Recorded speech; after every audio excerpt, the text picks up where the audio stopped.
eu acho que eu venho trabalhando a criação do valor no imaginário, na indústria do imaginário, numa fronteira que muito pouca gente esteve. Que eu acho, pelo tema do que você vinha me falando no carro e tudo, pode ter um diálogo muito profundo e muito produtivo com o que vocês estão pensando.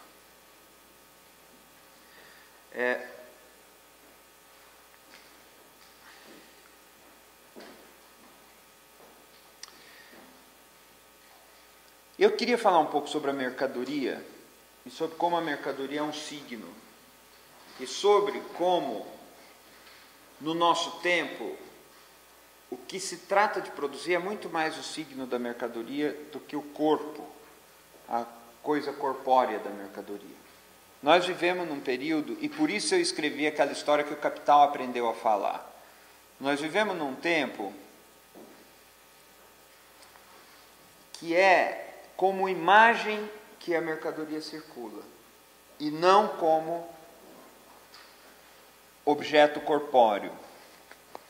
Então, sobre isso eu queria falar um pouco, e sobre a produção dessa imagem na mercadoria. E eu vou falar de 3 categorias. 2 estão no Marx e uma não está. O valor de uso, o valor de troca e o valor de gozo. Essa expressão valor de gozo, eu criei, mas depois eu descobri que Lacan tinha falado em valor de gozo, em seminários que não estão publicados, em seminários que ainda vão ser publicados. Em 67 ele falou em valor de gozo, mas fala com uma outra acepção. Agora, a intuição dele ia nessa direção. A imagem é que torna mais visível o valor de gozo na mercadoria. Então eu queria falar sobre isso. E eu acho que isso vai ter muito a ver com você. Quando eu falei que vai explodir a cabeça, é porque a fabricação do valor de gozo absorve olhar social. Ela não é feita para o olhar, ela é feita a partir do olhar. É uma inversão. E eu queria trabalhar um pouco também sobre como isso acontece. Essas formulações, de todo modo, são muito iniciais, porque quase aí eu estou num território em que eu não dialogo com praticamente ninguém. E aquela história do sujeito que fica falando sozinho. Mas em várias outras coisas eu estou falando sobre temas que têm interlocução com vários outros pensamentos, várias outras teorias. Eu também queria comentar sobre uma situação política da nossa época. Queria comentar marginalmente, de passagem, mas antes de entrar no resto.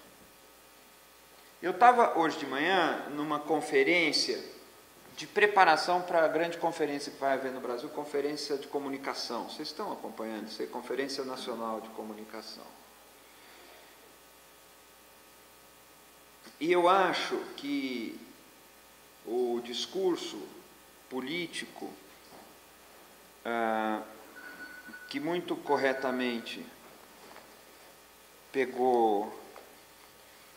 Deixa eu desligar, não é o meu que apitou, mas...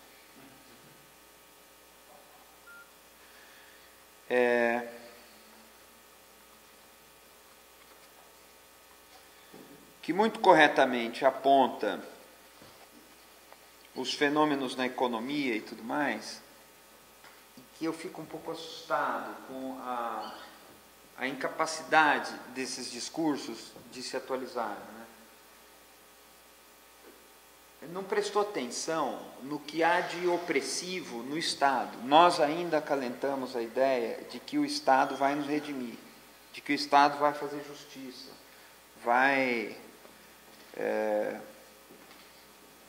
que o Estado vai até ordenar e editar os debates na sociedade. E eu tenho prevenção profunda e antiga contra isso. A mesma energia que eu jogo numa crítica da economia e numa crítica do espetáculo, eu jogo numa crítica da instrumentalização de movimentos sociais, que eu vejo acontecer no Brasil, na idolatria da figura do Estado. Então eu tenho uma visão muito crítica desse processo. Portanto, uma visão também crítica até da atual configuração de forças no Brasil, ou seja, de certos movimentos do governo atual. E eu queria deixar isso claro. Eu trabalhei, eu não sei quais de vocês sabem disso, mas eu, durante 4 anos, fui presidente da Radiobras. Trabalhei no primeiro governo Lula e pautei a minha atuação ali por uma defesa incondicional da liberdade de expressão, que é muito mais séria do que a gente supõe normalmente, e da transparência na gestão da coisa pública, o que outra vez reverbera aquilo que a gente estava falando aqui, dos processos escuros. Na coisa pública não pode haver processos escuros. Na criação eles precisam existir, mas isso é uma outra conversa. E eu pautei por aí.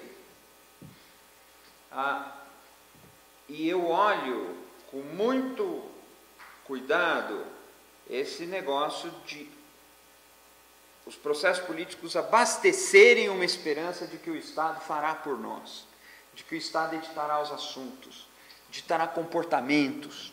Tenho muita prevenção com relação a isso, até com relação ao negócio de fumar ou não fumar, beber ou não beber, ver pornografia ou não ver pornografia. Isso está relacionado ao que nós vamos falar aqui, o que eu vou falar aqui, mas, como eu disse, é um comentário marginal. Eu só faço esse comentário para que não se estabeleça aqui a expectativa de que a minha crítica do capital conduz a uma ideia de estatização dos processos sociais e mesmo econômicos. Não conduz. Não é nisso que eu acredito. Pois então, e Deus me livre de uma ideia de um burocrata de Estado estar dirigindo, por exemplo, o que vocês vão falar ou deixar de falar num espetáculo teatral, sabe uma coisa assim? De um burocrata de Estado falar que isso é bom ou mal para adolescente, que isso faz bem para o debate saudável da juventude, e que isso não é desejável que isso apresente. Eu tenho profundo pavor desse negócio. E ainda hoje, no século XXI, essa mentalidade existe.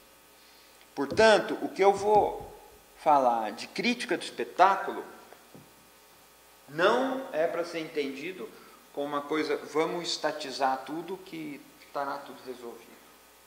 Ou vamos controlar tudo em coletivos que estará tudo resolvido, que é o jeito que o Guy Debord termina o Sociedade do Espetáculo. Eu uso o Guy Debord demais como um primeiro diagnóstico do fenômeno que eu estudei, mas descarto completamente o que ele fala para a superação do espetáculo. O Guy Debord enxerga o modo como o capital vira uma concentração de imagem, mas para a superação disso ele convoca quase que uma reunião dos soviets, que foi como Lenin organizou a tomada do poder em 1917.